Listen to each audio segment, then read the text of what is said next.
Tell us a story, Ranger Chet. Oh, okay. I could tell you about the time I locked eyes with Sasquatch, or about my brush with the elusive Chupacabra. Then there was that encounter with the Mothman. Yeah, tell us about the Mothman. Of course, I once saw a lake monster and a sea monster on the same day. Wow! That's not even taking all the ghosts, aliens, and UFOs into account. You've seen all that as a park ranger? No, son. Those are the creatures I've encountered in my Cryptid Crate. What's a Cryptid Crate? Cryptid Crate is a monthly subscription box that arrives on your doorstep each and every month. It's filled with various cryptozoology and paranormal themed items such as t-shirts, hats, art, media, and other collectibles. I want a Cryptid Crate. Yeah, I want one too. You can get yours by visiting www.cryptidcrate.com. Sign up is quick and easy, and shipping is always free. I can't wait to get my Cryptid Crate, but for now, how about that story?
Good evening and welcome to Monsters Among Us. I am your guide, Derek Hayes. And welcome to the final regular episode of Season 5. Per usual, I'll be taking next week off to assemble the season finale episode. Which reminds me, if you have a hometown legend you'd like to share for that upcoming episode, there is still time. Simply call the hotline at 1-888-608-NIGHT. That's 1-888-608-6444. And be sure to mention at the beginning of the story that this is a Hometown Legends segment. I almost have enough to make a 2-part episode, so let that be a little motivation for you. Now before we get started, I'd like to mention that this is the 99th regular episode of Monsters Among Us podcast, something that is very, very difficult for me to wrap my head around. Now I have a great show lined up for you guys this evening, so what do you say we quit chatting and get at it? Our first call of the evening comes to us from Diane in California.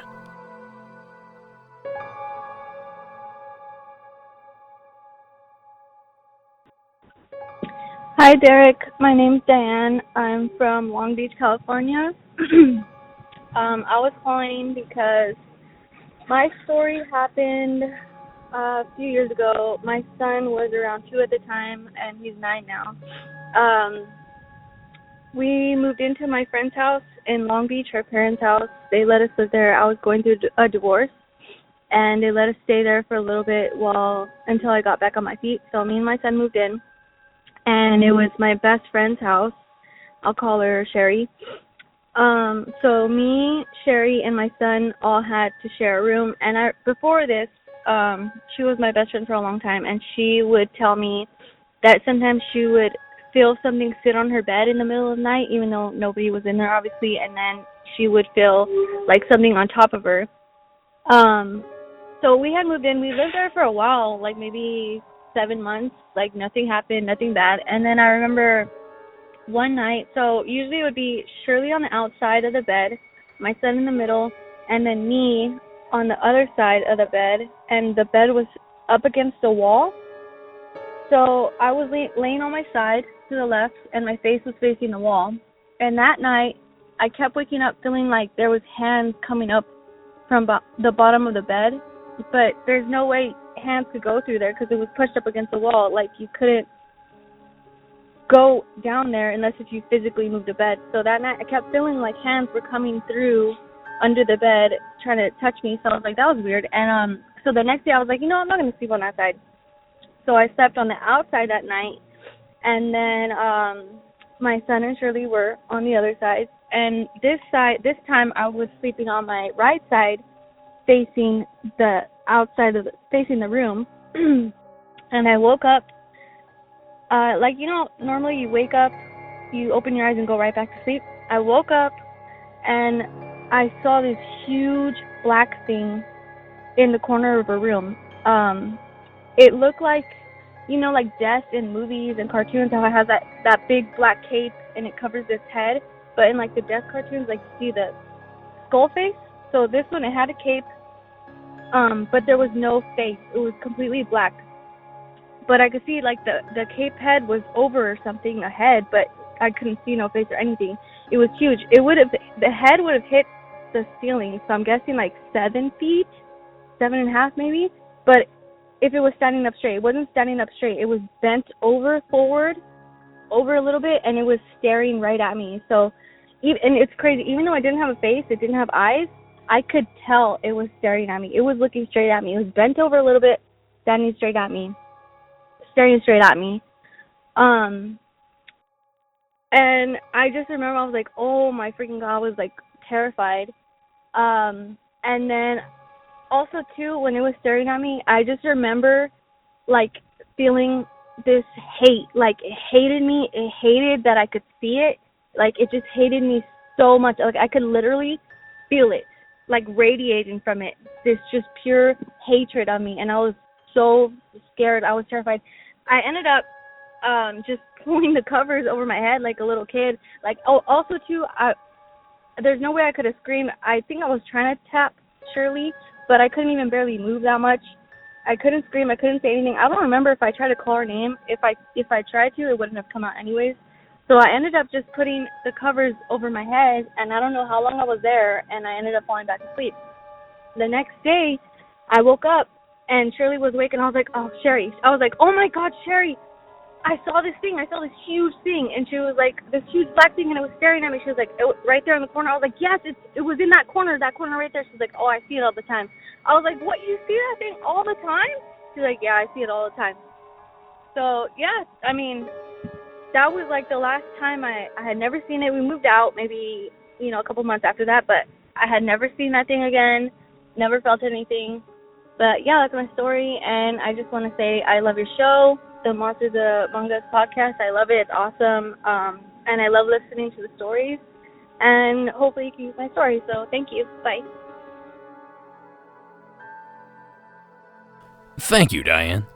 To be frank with all of you, there's just not much more I can say about these shadow entities that I haven't already. Of course, that does not mean I no longer enjoy the stories. To the contrary, actually. But I've theorized the subject to death. So instead, I'm going to do something a little different here. When Diane mentioned she lived in Long Beach, I immediately thought of the infamous Queen Mary, a haunted ship permanently docked in the city. When my fiancée and I started dating, she lived in Long Beach, and I fondly remember passing the ship on my way to her house. For more on that well-known haunted location, here is a clip from YouTube user Ghosts Among Us.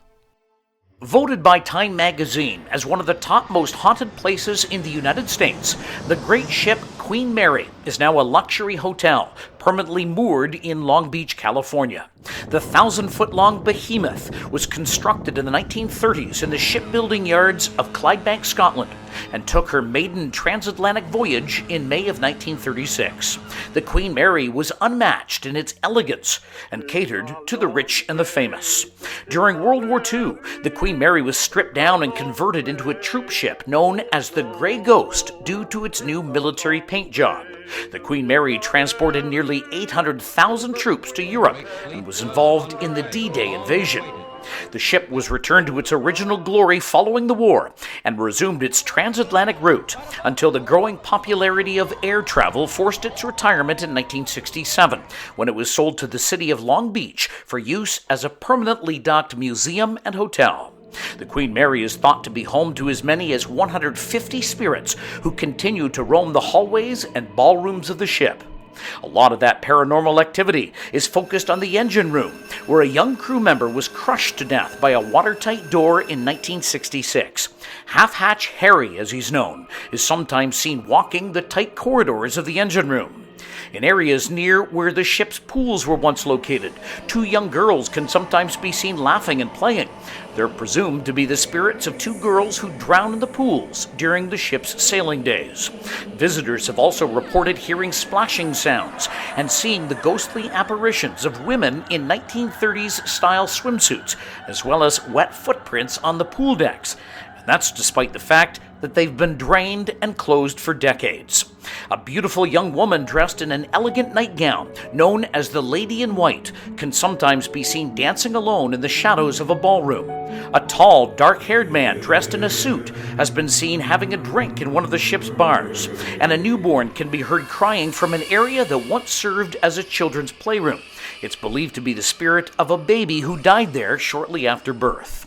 Other paranormal activity includes the sounds of knocks, doors slamming, and unidentified yelling.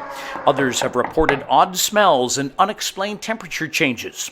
Hotel guests often report hearing sounds of tearing metal and rushing water, as well as the anguished screams of terrified men. During its World War II service, the Queen Mary collided with her escort ship, shearing the much smaller escort in half and killing over 250 members of its crew. And room number 340 has been sealed off and is not used by the hotel.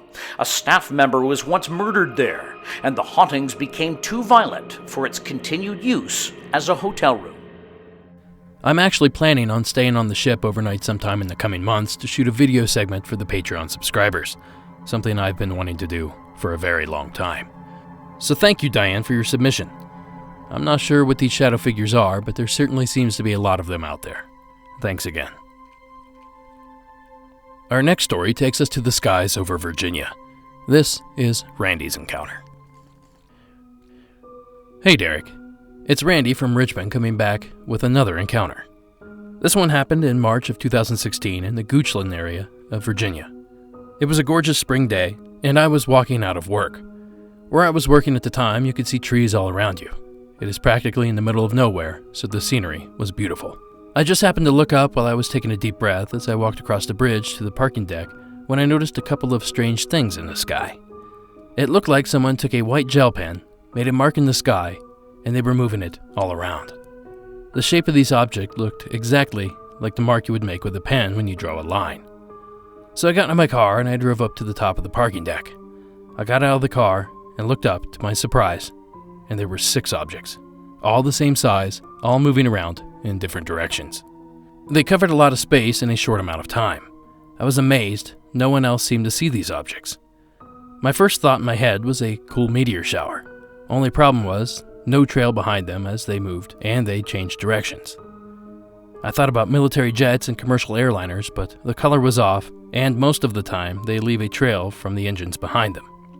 So I watched them move around in different directions for another 10 to 15 minutes before I headed home. Once there, I immediately checked online to see if there were any airports or military bases in that area just to be sure of what I saw. There was nothing that I could find. I even researched to see if the area had UFO sightings before and didn't find anything. It was truly awesome to have my first ever UFO experience be in broad daylight. And that's it for my encounter. Thank you so much for all the hard work you put into the podcast.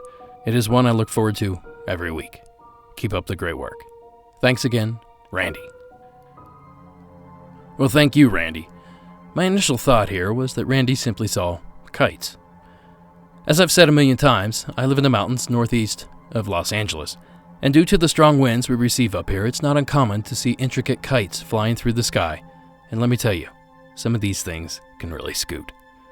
I've seen small kites, huge kites, kites shaped like dragons, basically anything that you can imagine. So my thought here is that a few people decided to toss their kites up into the air, and since Randy could not see the operators, the thought didn't pop into his head. This could also explain why the folks around him didn't seem to notice anything strange. Perhaps they knew what the items were. A few other theories that popped into my head were birds, drones, and possibly remote-controlled airplanes. But of course, I was not there, and the fact that it was a daylight sighting makes it more difficult to rationalize a mistaken identity. But I suppose anything is possible. Thanks again, Randy, for taking the time to share. I wish I could have been there to witness this strange occurrence with you. Now, before I move on to the next call of the evening, I wanted to remind everyone that there's still half a day left to get donations in to support Addie and Warren. We've already received several kind donations, but I'd love it if we can squeeze out just a few more. Simply hit up the donate tab on the show's webpage, which is monstersamonguspodcast.com, and put in any amount that you would like. All donations made up until midnight tonight, Thursday the 21st, will go toward our awesome volunteers. So thanks again, everyone, for the support.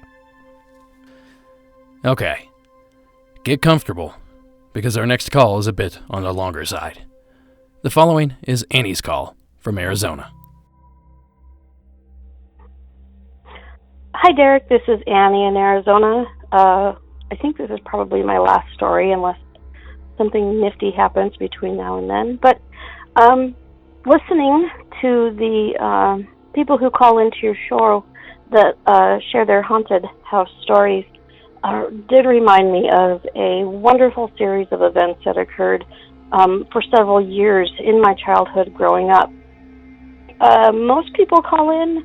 They have stories about ghosts in houses that probably were not the kindness of things, or that were relatively frightening, and due to us not knowing the nature of these events that caused these things to be here, it is relatively scary. But I think my family was very fortunate in that over several generations we owned a farmhouse, 2-story, really cute little Victorian number.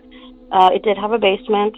My family's from North Dakota, very small farming town. The house itself belonged, the story that I remember as a child, to the local doctor in town, and the house was well over 100 years old.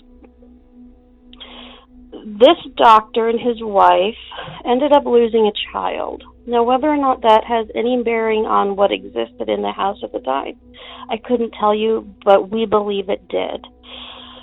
So, I'm going to start with, these were stories that were told around my grandmother's dining room table by generation after generation of my family growing up in this town. I grew up as a very small girl. When we go back to visit, just completely enraptured listening to my cousins, aunts, uncles, and my mother and my grandmother telling us the stories of what happened in this little house. The home was occupied by, at that time, my aunt, my only aunt on my mother's side, who I adored dearly, and she had 4 really fun kids. And in this house, we believe, was haunted by the spirit, if you will, of a young boy who was affectionately dubbed Henry. I'm going to start from the bottom of the house and work my way up, because I believe that's the order in which I remember the stories the best. So years before I was even in the picture, I'm 40 now, so you can imagine years ago, my aunt had a large living area that was separated by 2 giant rolling oak doors that would recess back into the wall. And you could close the doors to have privacy in the living area, or you could open them and go from the living area to kind of the main thoroughfare of the house that would get you to other rooms. Well, these doors, even since before my family purchased the home, were never working. They were so heavy and had come off their tracks way back in the recess of the wall that they were never repaired. There just wasn't a feasible financial way to get these things back on the track and get them rolling. Didn't have a need to, so. Well, one day, as I recall, my aunt, was having a Tupperware party in the living room area. And, all the ladies in that town that knew my aunt and enjoyed Tupperware were over, and they were having tea and cookies and looking at different plastic things with bubbles that you popped and blah, blah, blah. And suddenly from behind them, they could hear a heavy thud and then just slow squeak, squeak, squeak. And my aunt turned around and she says, the 2 doors were sliding together. Not only did they slide together and slowly close, but they opened up again. And at that point, the entire Tupperware party was quickly called to a close. Everyone gathered their personal belongings and left the house. So that's the first one I remember. Another story I remember being told as a young child was my aunt slept in a waterbed. It was upstairs, so the house was 3 stories, actually 4 if you counted the basement. But you would go up the first flight of stairs, and there was a bunch of bedrooms on that floor. Her room was off to the right at the top of the stairs. She did have a very large waterbed in it, and she would talk about being alone in the house, especially in the morning after the kids gone to school. She would go upstairs to get ready for work, come around the corner into her room, and the waterbed is undulating in a fashion that was very similar to if someone had just been bouncing on it, just making that sloshy, sloppy wave sound, and the blanket's just crazy, and the pillows are all over, and that always did creep her out. That happened on more than one occasion. My cousin, her son that lived there with her, they had a nifty little room. They had one of those rooms that in their closet was another smaller door that led to a smaller area of the attic where people would, use to hide their large luggage and large trunks to get it out of the way and stuff. And the kids knew the house was haunted. They didn't get a lot of their friends that wanted to come over and stay the night. The ones that did usually left in the middle of the night. Generally something was touching their feet or would pull the pillow out from underneath them. Nothing that happened in that house was ever mean-spirited or malevolent in any way. So my cousin had decided, as he was given a assignment in school, to write a report on something, and he chose poltergeist. He had checked out a book from school, which was actually not a very large library, and they just happened to have a poltergeist book. And he had spent several days working on his book or on his report, and the next day he was going to orally deliver it to his class. So he set the book and the report next to his bed on the floor, went to sleep. So it would be the first thing that he'd pick up in the morning, throw into his backpack, head down the stairs and out to the bus. Well, when he woke up, stepped off of his bed and reached down to grab his book and report, they're missing. They spent as much time as they could scouring the house for those 2 items, and unfortunately he did have to go to school, and he did actually have to tell the teacher that the poltergeist Henry stole his book report. Interestingly enough, about 25 years later, when they were redoing the closet and that smaller anti-closet, they did find that school report and that school book tucked in a faraway corner, hidden with a couple other things that the kiddos had lost years and years ago. So that was awesome.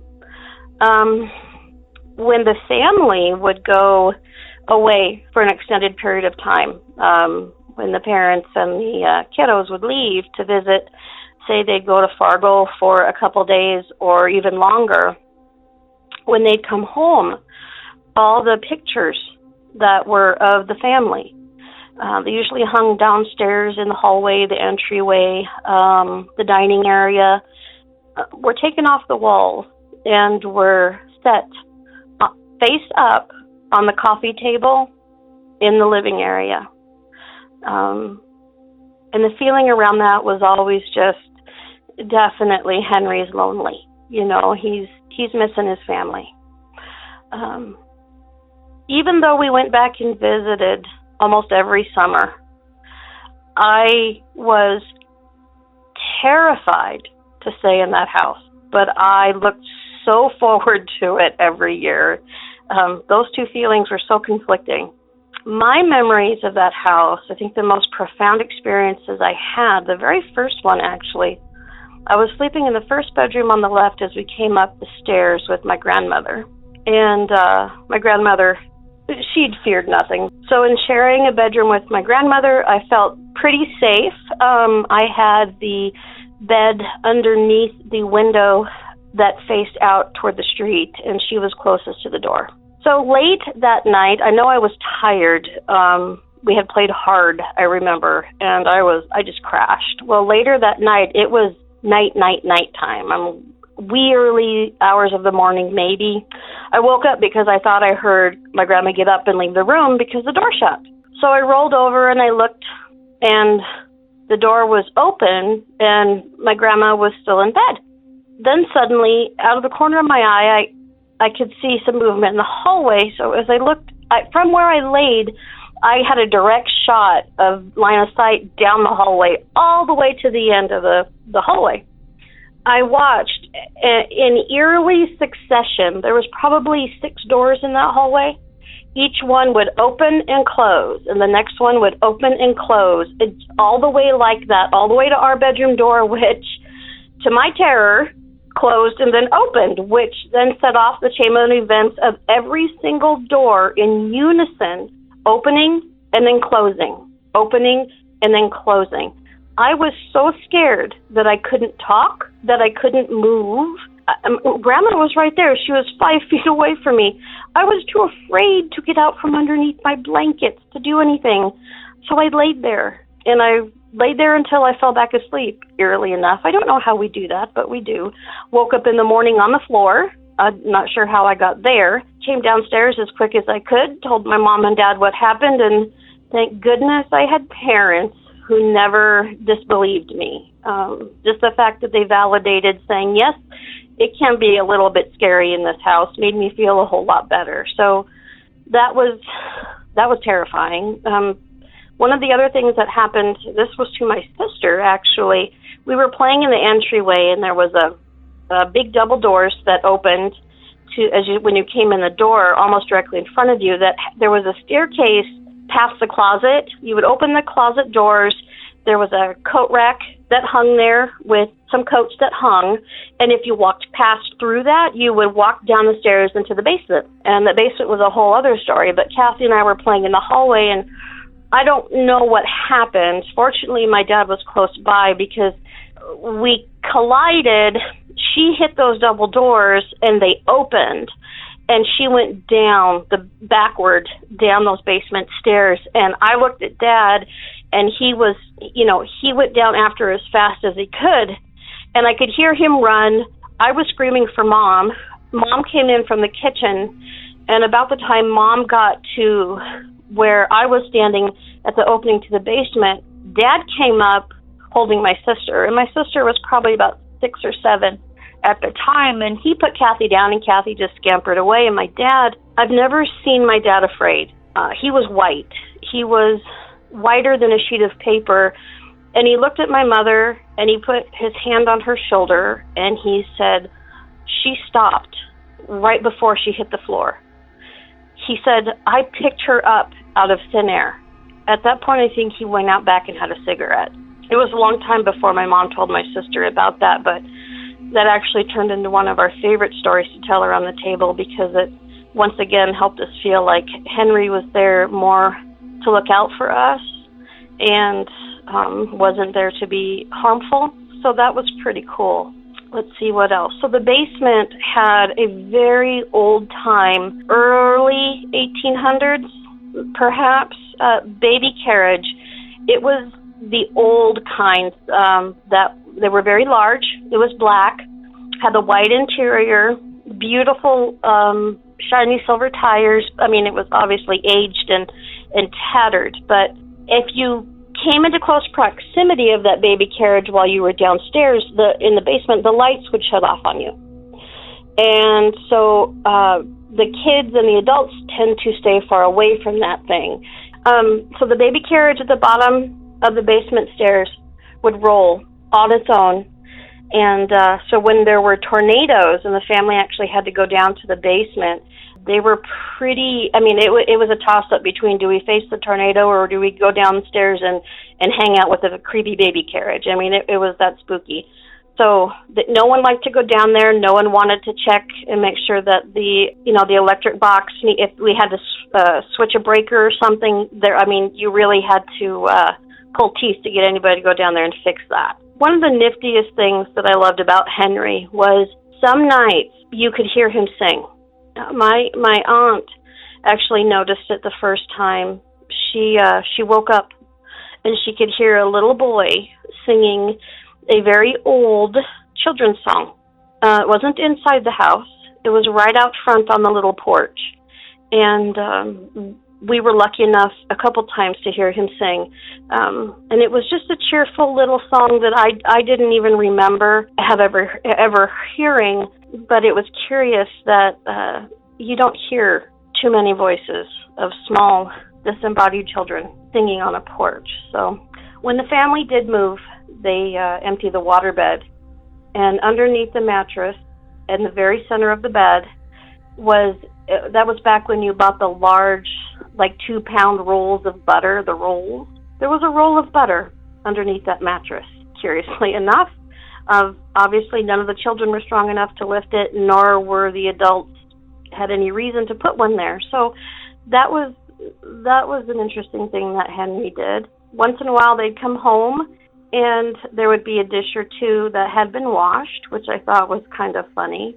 The dogs were never uncomfortable in the house. My aunt did recall a time when she thought the kids were playing in the basement closet. You know how kids will kind of rumble and tumble around, and the kids were home at the time. She could hear the hangers kind of being jostled back and forth like the kids were running up and down the basement stairs, and she jumped up, and my aunt was not a small woman, so when she came towards you, it was quite terrifying. And especially when she was upset, she was getting after the kids, and she flung those basement doors open, and there were no kids, but the coat hangers were swinging back and forth, and that sent her flying out of the house in terror, which the visual of is adorable. But the last person in my family to live in that house was my uncle, a man scared by nothing. The reason he left the house is something that he still will not disclose to anyone in the family. Apparently, Henry did not care for him much because it terrified him beyond words. Unfortunately, because I had planned as an adult to purchase this house when I was able to, but the flooding in that area ended up causing so much damage to the home that it did have to be destroyed, and was pretty heartbreaking for a while. But the neighbors would call because they could hear screaming in the basement. The police would show up. No one was there. We believe it's just little Henry's call for attention. But I just wanted to share that story because we don't hear too many nice ghost stories, and I those are cherished memories from my childhood. So thank you, sir. Keep up the good work. Bye. Thank you, Annie. Due to the length of the call, I'll try to keep my breakdown brief. First off, I want to say how funny it probably sounded to say a ghost stole his homework. I'm sure that that's an excuse I probably tried to use as a kid. But that humor quickly fades to terror when it's realized that the homework and other items were found hidden in the wall. To be honest, that's downright creepy. The other experiences are too numerous to comment on individually, but I can say it certainly sounds like there's some serious activity that took place in that home. The other experiences are too numerous to comment on individually, but I can say that it certainly sounds like some serious activity took place in that home. Thank you again, Annie, for sharing. It was simply incredible. It seems like we have a very ghostly episode this evening. Our next haunting tale comes to us via an anonymous source from the state of New Mexico. Hi, Derek. I'm a big fan of the podcast. I just started listening, working my way back through the catalog. I just finished the beginning of Season 5. Now I'm almost to the beginning of Season 4. I'm really enjoying it. I just thought I'd call in and share one of my experiences. My parents and I had taken my son, who was about 4 or 5 at the time, to the Apple Harvest Festival in Cloudcroft, New Mexico. We lived in Albuquerque, New Mexico, and we had rented this cabin. And we got to the cabin, and it looked a little off. The homeowners, the people who owned it, lived in the house next door. The cabin was attached to their house, and it used to be a school. Like in the 70s or 80s, it was a school that the lady who we were renting it from was the teacher for. And she said that there was a fire and the school closed and they rebuilt the part that was burned, but they left a lot of the school stuff there. There were desks and kids' projects on the walls and little kids' furnitures, because it was like a pre-K, preschool type thing. And it was a really nice place. It was just a little off, and there was a playground in the yard, but it wasn't like a modern day playground with all the safety equipment and bright colored plastic. It was like cold rolled steel monkey bars and like a steel slide, and everything was all rusted and overgrown. The chains on the swing were broken and rusty, and it was just a really unique looking place. And anyway, so we were there for the weekend, and my son liked to get up early in the morning to help the lady who owned the place feed her chickens. She had chickens and goats and ducks, and he liked to get up early and help her feed her animals.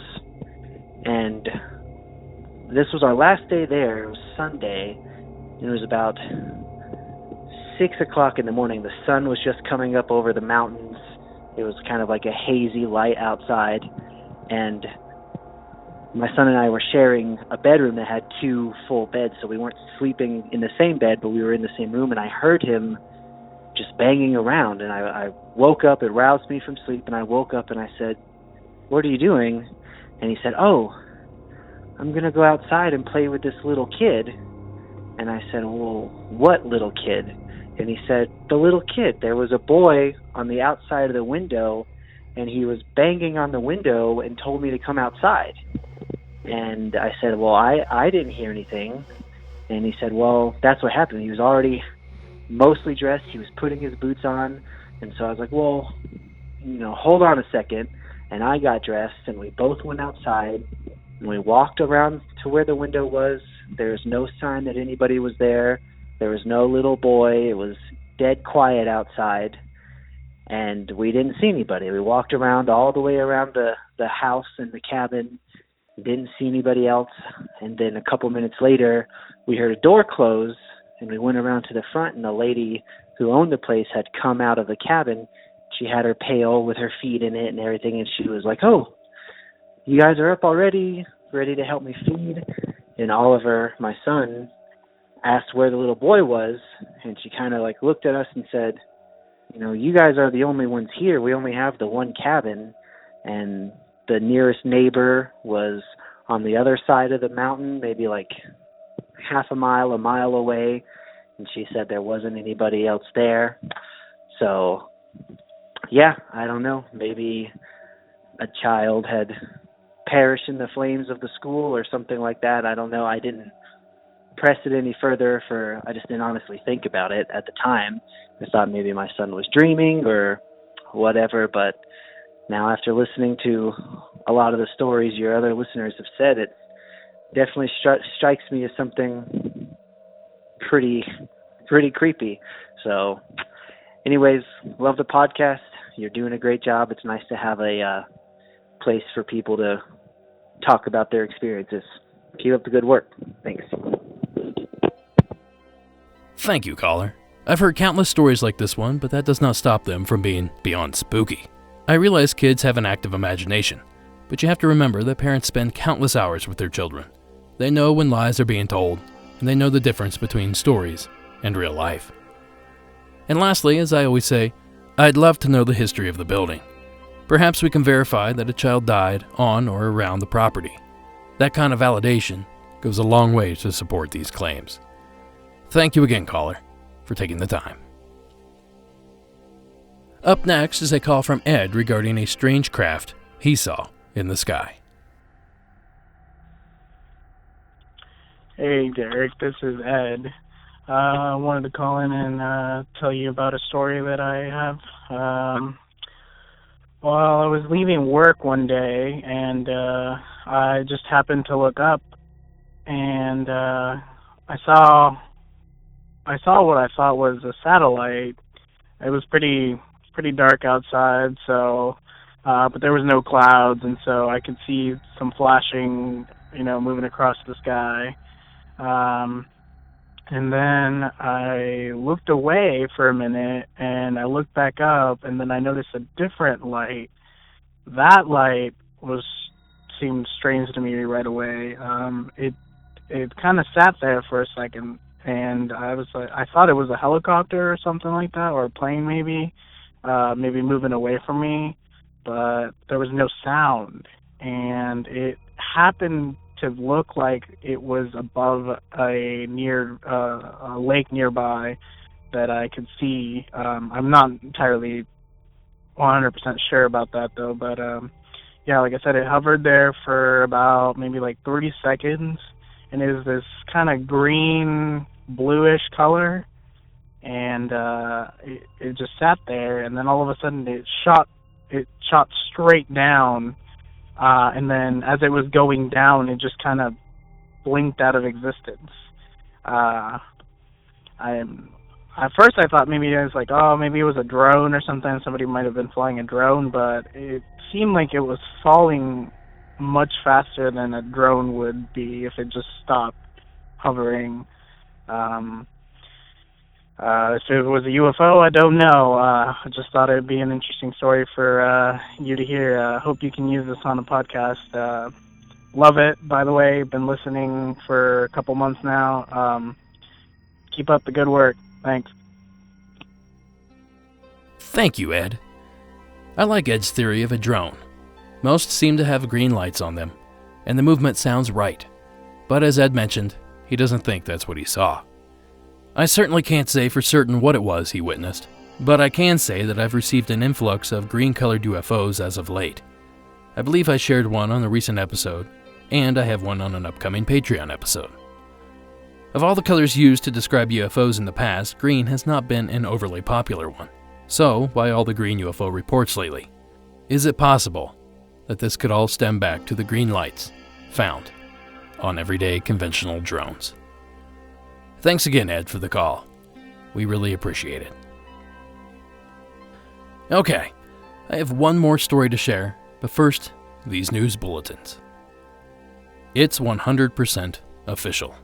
I will be at CryptidCon September 8th and 9th in Frankfort, Kentucky.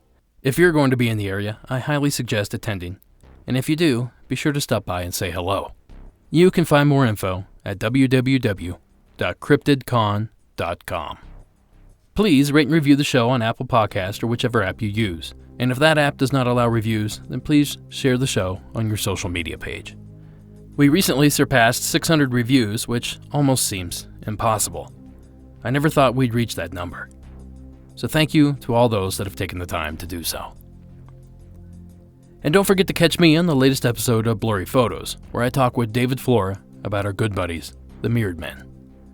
You can find that episode wherever you get your podcasts. And real quickly, I'd like to send some well wishes out to Ralph A. He recently suffered a heart attack, and I hear he's doing better.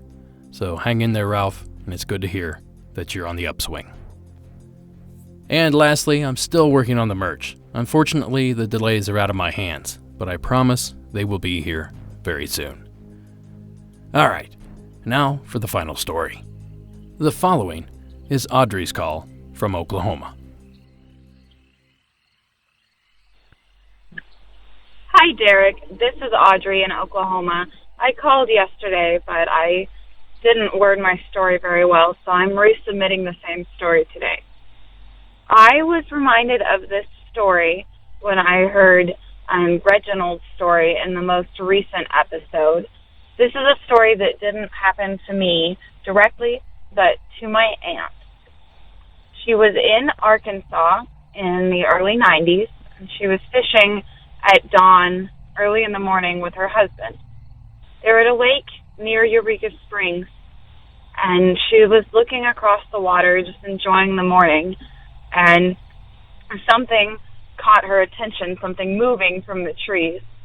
As she looked closer, she realized she was seeing a white, hairy arm. And this was not a human hand. It was too large to be a person, and the arm was completely covered in fur or hair, but it had a hand with opposable thumbs. She turned to look at her husband and see if he saw it too, but as soon as they looked back, it was gone. So it's a short story. Sorry for that. I just was reminded of that from the possibility of there being a white Sasquatch in Reginald's story, because that's what she believes she saw. I love the podcast. Thank you for doing it. Keep it up, and I hope you can use this story. Thank you, Audrey. Yet another white Bigfoot encounter. I'm equal parts fascinated and skeptical of these stories, due mostly to the fact that it would be nearly impossible to hide a 500-pound white ape anywhere in the lower 48. How is it possible that these creatures haven't been seen more often? Now imagine a polar bear roaming the hillsides of Arkansas. Somehow I feel like it would be very difficult not to see him. Yet, these legends persist, so obviously there's something out there causing people to claim they witnessed it. But until someone drags in that body, the jury is still out. Now before I sign off, there's something else in Eureka Springs, Arkansas that I think we should probably discuss. The very haunted Crescent Hotel.